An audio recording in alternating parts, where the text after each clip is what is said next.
So today I'd like to tackle the subject of conspiracy theories. And being a pastor, I get quite a few emails from congregation members who are very concerned about what's going on in the world today and who is responsible for them. And I have friends who are pastors who get more emails than I do. I get one or two every other day, and they get 2 to 3 every day or two. Always on, who is behind what and everything. And I understand their concern. I have concerns about where things are heading and how many individual freedoms we tend to lose whenever anything happens.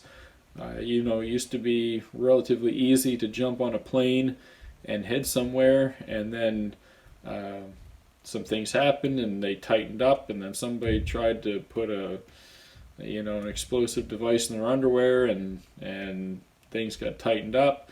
And I understand these things and concerns, and freedoms seem to be less and less. And history does repeat itself, and I understand the concern, but I wanted to make a little bit of a different point on that. And the point I want to make is this: we live in a world filled with evil. We have murderers, we have slavery, we have corrupt governments. They've always existed, they always will exist. We have oppression, warlords, virus, pandemics.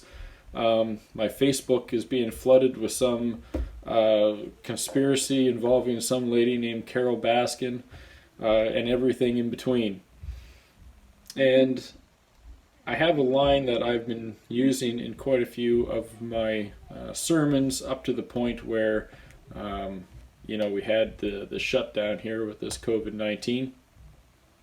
And the line that I've been using a lot is, I don't care. And some people say, what? A pastor who doesn't care?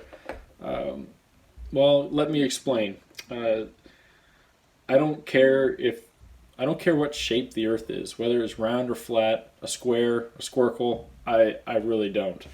I don't care who's behind the Twin Towers, the Boston bombings. I don't care about elites wanting to drop the population down to 500 million or whatever the name is, or whatever the number is, or if COVID-19 was unleashed on purpose. I really don't care. I'm not saying that I don't care about those who are affected by these things. I'm saying I don't care who's behind them. I'm being affected by these things just as much as everyone else. I'm not pleased with these different things that have happened.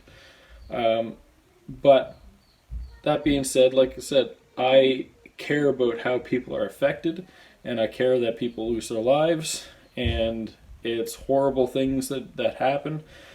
But the who's responsible, we don't really know. And even if we do know,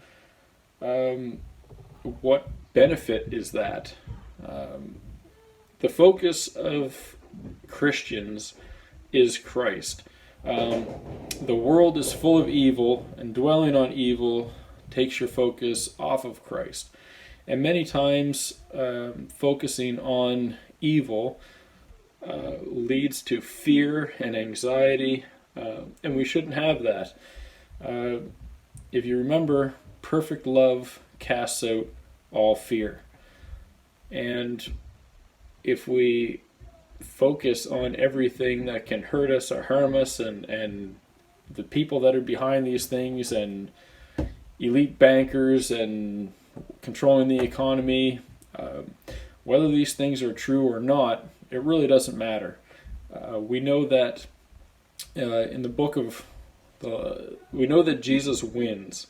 In fact, he's already won. He's just hasn't come back to get us yet. But in the end, the last pages of the last couple of chapters of Revelation, Christ comes back, he wins, we know the end of the story, and we don't have to worry about any of the things between here and there.